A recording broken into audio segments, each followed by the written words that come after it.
Yo, what's going on, everybody? Today, for this bonus episode, I'm very excited to bring Rory Linkletter back onto the podcast, and we're going to talk about his stellar performance at the World Championships Marathon in Budapest, where he showed up really well for Team Canada. I think he had a PR on that day as well under some really harsh conditions. So we're going to dive right into it, and let's get into it right away.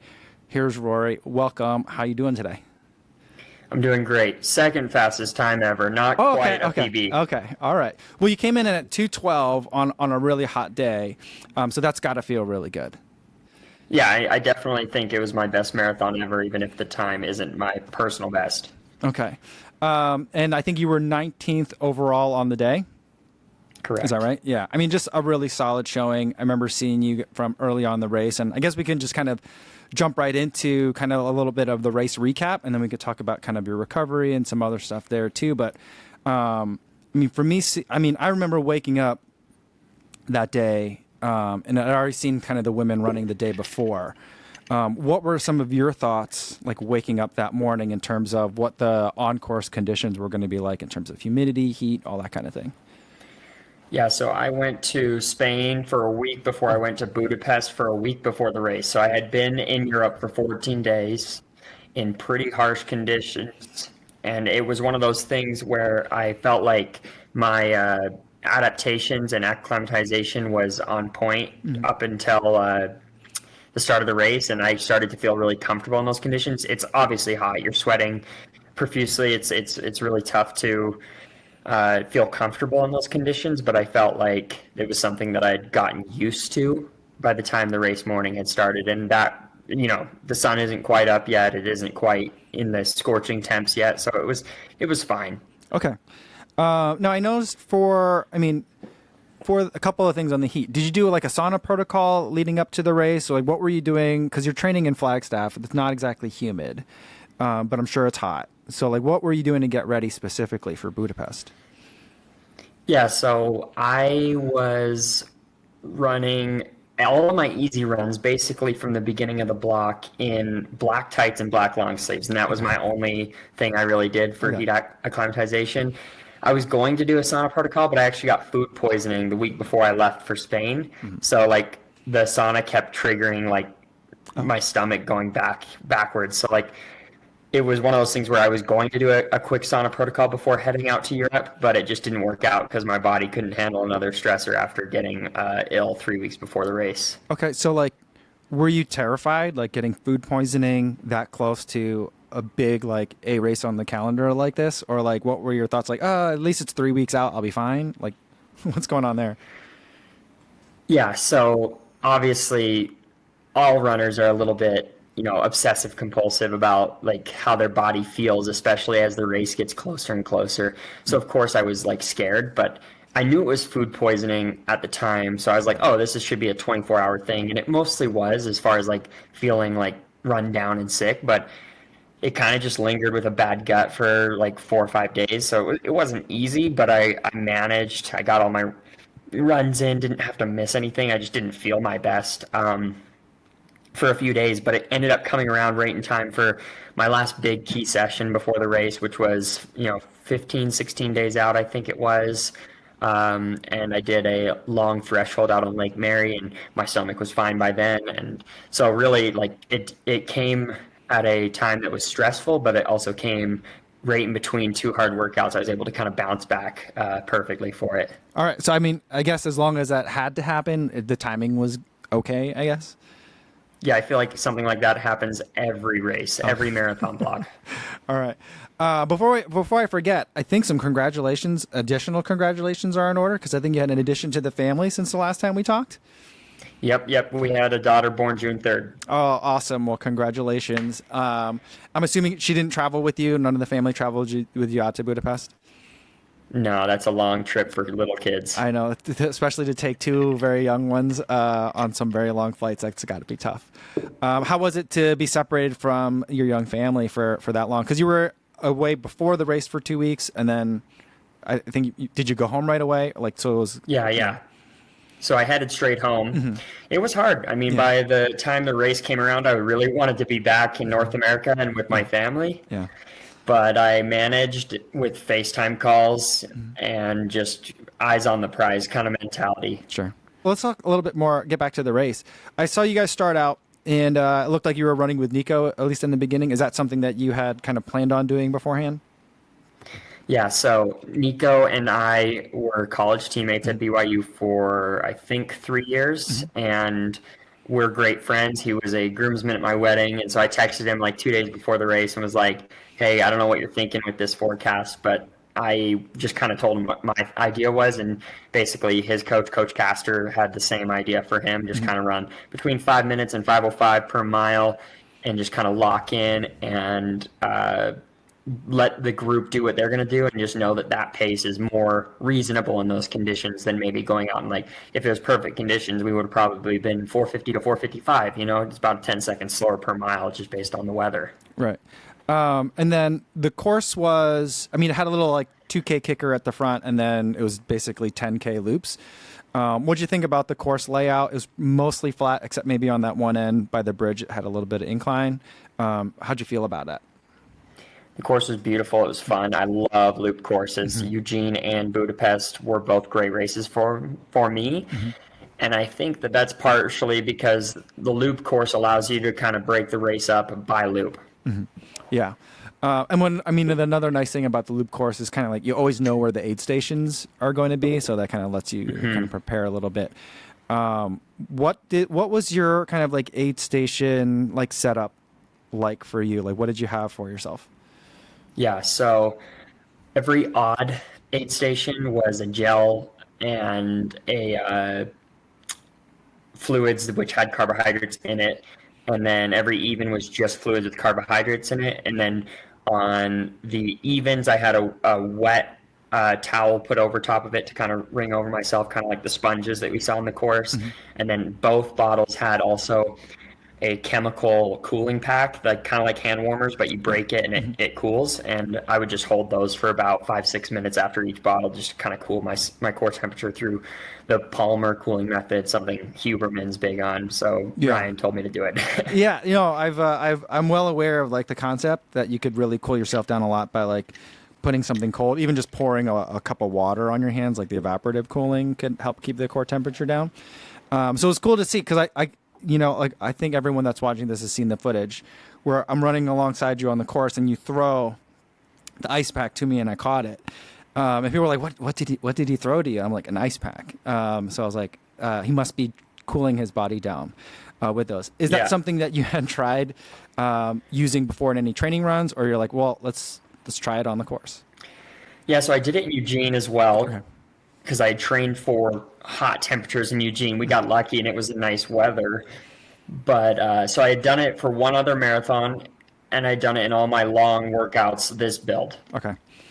And so like, I think that what's interesting about that is, even though they had like some ice and some sponges like that the race provided, I feel like both the two people that I've talked to, you and Lindsay Flanagan, who both had really good days, also plan to like have like ice with their water bottles at the aid station in order to help cool themselves down. And so I thought that was like a pretty smart move that you had tried that. Yeah, Athletics Canada and Ryan both were really particular on being excellent in the cooling methods pre and during race. Can you tell me a little about the cooling methods pre-race? Yeah, so we took a ice cold towel into the call room around your neck, and then I also wore an ice vest my entire warm up, bare skin, just ice vest on my core. Okay, what's that like?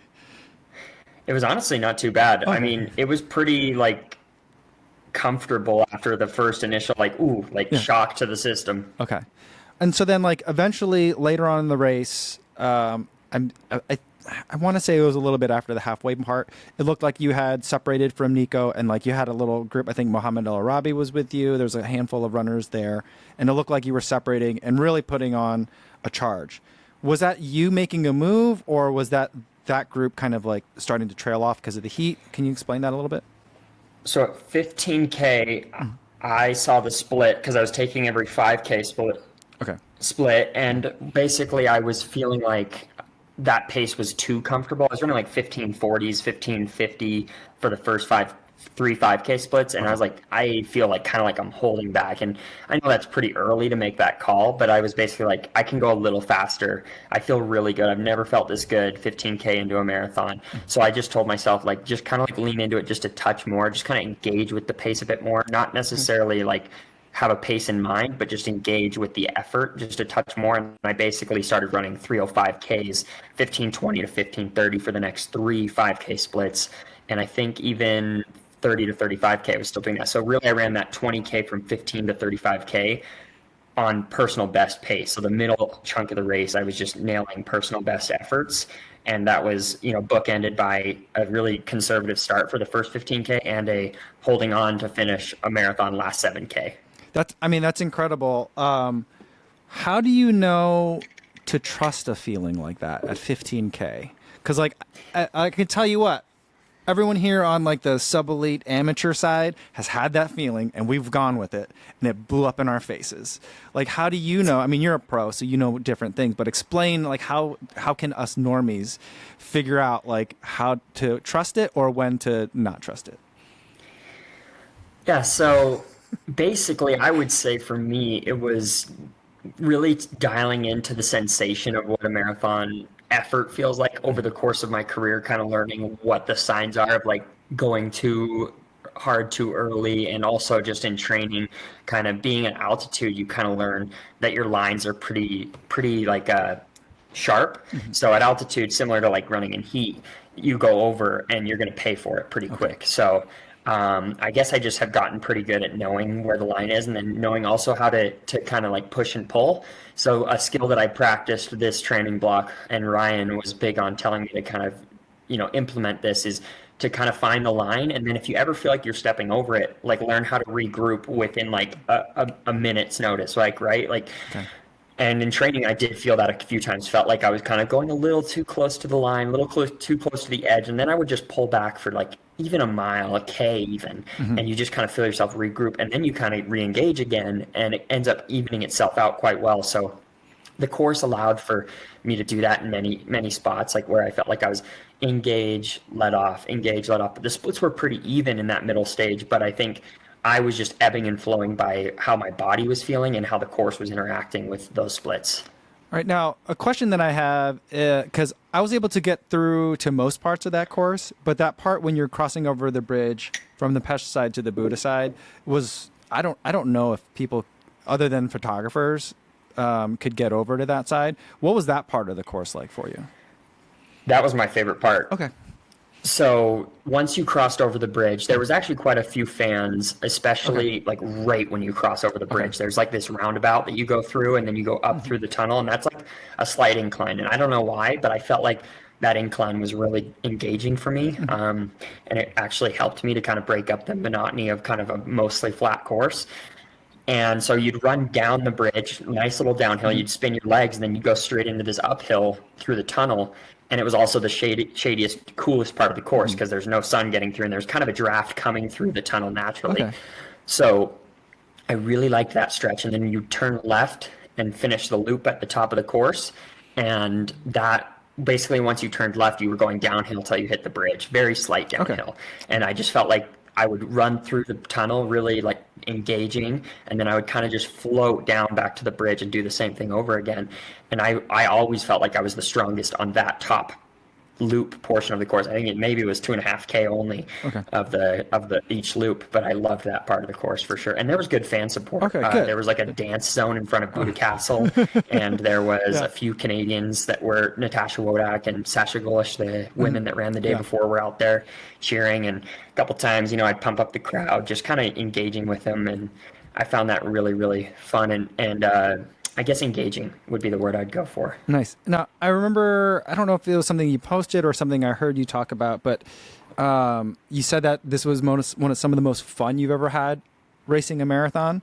Tell me more about that. Like, how does fun come into competition, racing, your training? Like what is your kind of approach to keeping it fun?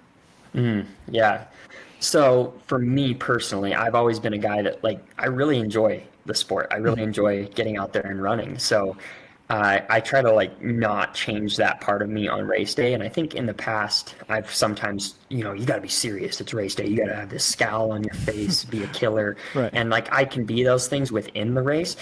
But I think the general vibe that I do best off of is kind of like loose and fun and engaged in the way that like this is what I want to be doing. Like if you get super serious, it starts to kind of dawn on you that like, what you're about to do is like it's tough, Yeah. You got to kind of pretend like it's fun and goofy and like change the vibe, especially in the marathon. The marathon is too long to be like super serious. If I'm running a 1500, I can afford to kind of show up to the race with this like, pent up Mamba mentality, but 2 hours of Mamba mentality is just not realistic for a guy like me. I mean, Okay. I just don't think that's something that I can do. So I was doing things like sticking my tongue out when I'd see a photographer I knew, or throwing an ice pack to you, Yeah. or pumping up the crowd a couple times, talking to Nico, and Johannes Machman from Germany was running with our group, and I know him from the NCAA, just telling those guys that the first 15K, I was like, we're good, man. We're going to crush these guys. I said, we're going to catch so many people. I was kind of just like feeling it and having fun. And then, I'd see Ryan every loop, my Team Canada support staff, and I was just kind of like soaking all of that in. Awesome. Yeah, that's cool. I mean, I think something that gets kind of forgotten in the last couple of years in the way that kind of like the media is portraying, especially like long distance running, and how I think it's getting a lot of positive attention. But I also am like, I don't know, man, maybe it's just that I'm older, but I'm like, the long distance guys were always like the weirdest dudes on the team. And it was always like a super goofy sport. And like now it's coming out and it's like super like alpha male, like super intense. And I'm like, that's cool, but I'm like, I'm still like the weird dude that does the long runs on the weekend, and I'm like, I think we need to bring some of that energy back. Yeah, I mean, I agree with you. I think that there's like a place to be like that alpha. I think in training you can bring that in. Like Yeah. you can be a dog when you need to be, but like at the end of the day, like you have to enjoy what you're doing. Yeah. And I think anyone that is pretending to be this like intense stoic figure all the time is probably not having as much fun as they could have. And I think joy is the ultimate provider of energy, and energy is the most important thing in a marathon, right? Yeah, I agree. Tell me a little bit about, you mentioned a little bit about crowd support on the Buddha side of the race. What about on the rest of it? Did you feel like it was different having this World Championships in Europe versus last year in Eugene? Can you comment a little bit on that? Yeah, so both years I felt like it was immense crowd support. I mean, I loved the fact that it feels like Canadians are all over the course. Canadians and I don't travel even well. understand that. Yeah. I mean, like Budapest, in Eugene, I was like, oh, we're not that far from Canada. But in Budapest, I was like, why am I getting cheered for more than Nico? I'm running next to an American. Like, he should be getting all these cheers. But I felt like the crowd was there for me, and maybe it's just what I'm listening for. But I mean, it was great. I loved it. And I'd have some French speakers like yelling, allez, allez, allez, because I'm Canadian, and they assumed maybe I was a French speaking Canadian, which I'm not, but I know what that means. All right. But I mean, it was just like super, super fun. Like when you'd go through Hero Square, that was a huge crowd. That was a beautiful sight. It was the hottest part of the course, but it was kind of like an emotional high that would get you through that portion. And it was pretty cool to kind of cap off every loop at Hero Square, which is just gorgeous. Yeah, just one question about Hero Square, though. Was the stuff that they had down on the ground, was it slippery? Because I felt like there was a lot of falls happening there. Or what was going on with the that? fall I saw was right after the carpet. The carpet was fine. Okay. All right, because I just didn't know that. But it was just, standing there as a spectator, it was really hot because there was just no shade or any like sun coverage out there. Was there, how much of it would you say the sun like played a part? I mean, I know it was hot, but like how much in terms of sun versus shade? Because just some of the parts of the course were shadier than others. Yeah, so I think that was the biggest thing. The first two loops were mostly like you could find shade almost any part of the course, and the last two big loops, it was harder to find it. And I think that's why you saw more people falling apart in the latter stages. Was the sun is harsh. It's where you feel the heat the most. If it was an overcast day, same exact temperatures, I think people run a minute faster. And it's just one of those things where it just amplifies the sensation you have. And I think like me wearing sunglasses is a help. I think me finding the shade as much as I could helped, me grabbing those sponges, you know, all those little things like make a little bit of a difference. I was surprised how many people didn't wear sunglasses. I think everyone should wear sunglasses in a road race in general when the sun's out, but especially in like a hot marathon. And then afterwards, you finished. It looked like you were finishing really strong. You mentioned earlier that you were just holding on for the end, but to me, it looked like you were charging forward at the end. After you crossed the finish line, how are you feeling? I was pumped. Okay. I mean, I felt like I had run a perfect race for those conditions, for that day, for my fitness. I was really happy with the execution. So I was just elated to be done and to have done it well. And then afterwards, did you get to go to the stadium after that, or did you go like start getting ready to go home? What was your schedule like after that? Yeah, so typical post-marathon is always beers after. That's just a tradition of mine. Not bad. So I went and I had a couple post-race beers with Justin Kent, a fellow Canadian, and then with Ben Flanagan later that morning. And then I did end up going to the stadium again. But man, it was so hot at the stadium that night. Like that night, I was so sick of the heat. Like I was miserable at the stadium that night. But I went and supported, and it was fun to watch some of those races. But yeah, I mean, I went to the stadium 3 times, and I don't know how, if you were a fan going to the stadium every night, like I have no idea how you survived 8 days of that. Yeah. I mean, I was there for 4 nights, and it was exhausting just sitting there because like there was no air coming through the stadium, and it's like the heat just sat on you like a blanket. It was really it was really gross. But I mean, I think it's a testament to the European fans. Like people never left the stadium early. Like you would think that like, you know, at the end, maybe if their favorite athlete isn't running or whatever, people would start heading out because it was so hot. But like people were there till the end of the last event every single night. Yeah, I mean, the stadium field was pretty cool. Yeah. All right. Before we move on to like looking forward and ahead, one question I want to touch back on is you mentioned like, you know, figuring out how to engage with that, what that line is, that marathon effort, what you should be running. Is that something that you developed in training by running like a lot of marathon effort miles, or like how are you figuring out what that line is? How are you getting your body used to like understanding and knowing what that line is and when to pull back, that kind of thing? I would say the simple answer is experience. Like having run, now that was 7th marathon of my career. I have had races where I went over the line. I've had races where I had even split and felt really good throughout, and kind of knowing what that is. And then also the fitter you are, the more you can flirt with the line. And I was really, really fit. Like I had a great training block. So like I can definitely take bigger risks and be closer to the line more frequently. I think in lesser training blocks, or maybe if you're a little hobbled with injury, which is common in a marathon block, your risk reward for pushing and getting close to that edge is a lot steeper. So for me, I had a pretty perfect build and was really confident in my fitness, and had done a lot of long efforts where I'd kind of tested those boundaries and gotten away with a lot, and kind of learned, okay, like I can do that thing where I can test the boundary and then pull back, because I was fit, and I had also been doing this long enough now at this point to kind of know that. And so is that like in the long run doing a lot of marathon effort or marathon pace miles, or is that by doing a lot of threshold work? Like how are you building that fitness to like understand that?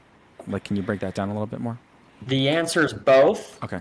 But what I did differently this build that maybe led to my performance increasing is that I did 3 15-mile thresholds, which is the first time in a block I'd ever done more than one, I think.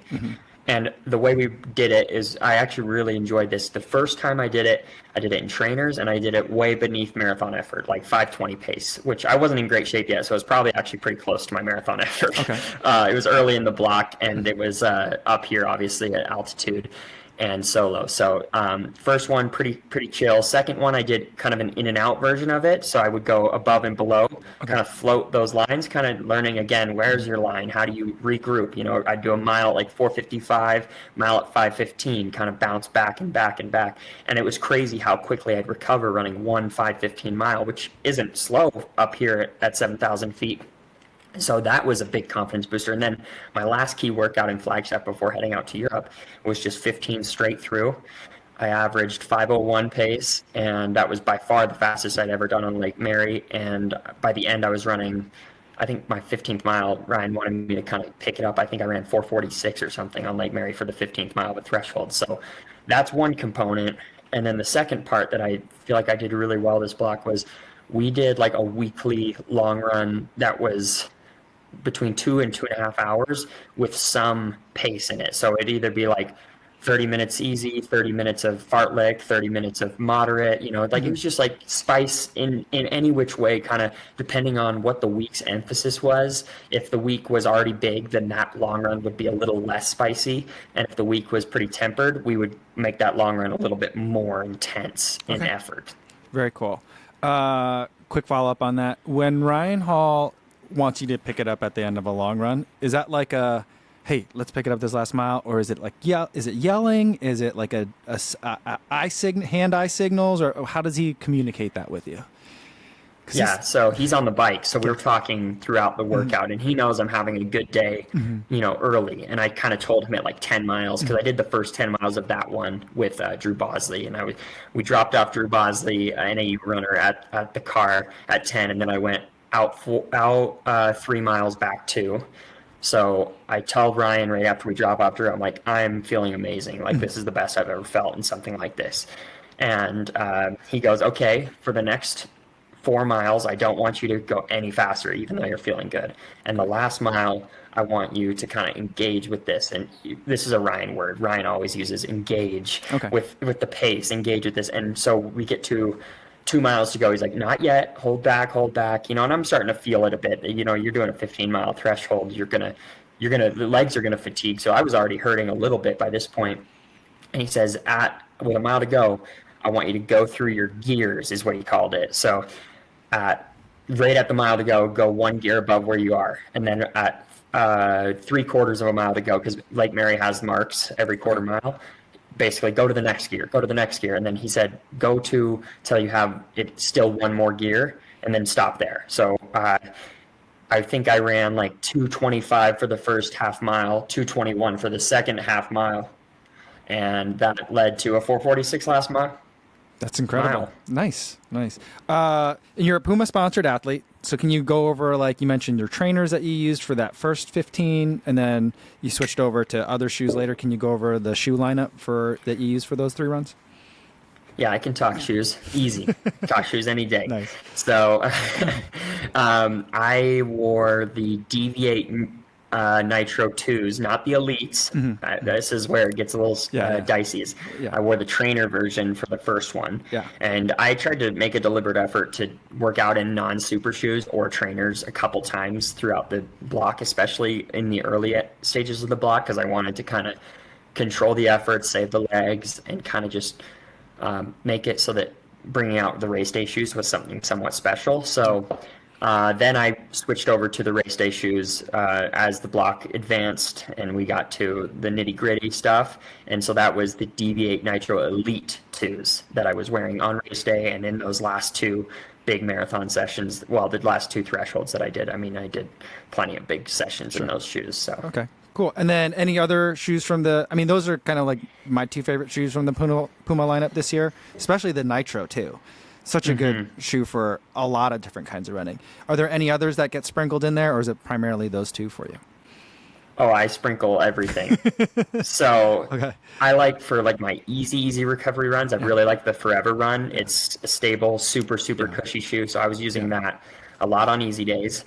I still use the Velocity pretty frequently on easy days as well.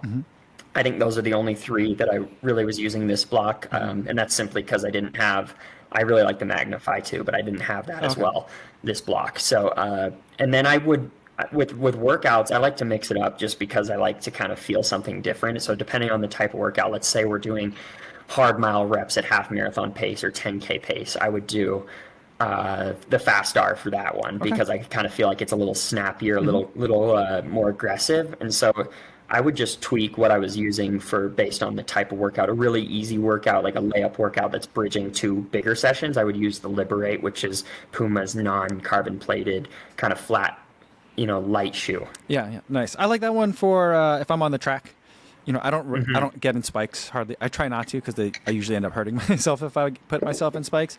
But on the track, I feel like the Liberate's a really nice option, because it's bouncy, but it gets out of the way. Really nice. You can bend it in half, which you can't do with many flats these days. Yeah. Awesome. Very cool. Thanks for sharing about the way that you get through that Puma lineup. Let's shift gears now and look forward ahead to Paris 2024. Can you tell us first about the Canadian selection system for the national team? It's not like the U.S. There isn't a trials per se. So can you shed some light on that? Yeah, so it's just like a world championship year. They just kind of go off of world ranking and descending order time list, and it's discretionary. So they could technically throw a curveball and pick someone that is ranked, at a different level than, say I was ranked third, and someone was ranked fourth behind me, but they had that person would also qualify, and they had a discretionary reason to pick that person, they could. Okay. And they write that in the language of the selection criteria, so that they have the liberty to kind of make decisions even when they maybe don't seem entirely fair. But I've never seen Athletics Canada make a decision on selecting a team that didn't seem logical. So it so far plays out pretty fair. Usually the fastest 3 times, or the highest 3 ranked athletes all go. And so for me, Cam Levins obviously has put himself right there. He's already qualified with the Olympic standard, and there's probably no universe. I mean, I would say it's 100% certain that he'll be selected for Paris. I mean, I don't think 3 other Canadians are going to run 2:05 or better. So I mean, it'd be a good year for Canada. And then so the other 2 spots are going to come down to a handful of guys that are going to have to probably chase the Olympic standard and maybe get lucky with rankings. But I think that it's a pretty much standard or bust approach to qualifying for Paris, especially in the marathon, because the marathon is such a deep event globally. I don't think rankings are going to come into play here. Okay. So that means that you've got to chase that 2:08. How far is your current PB from 2:08?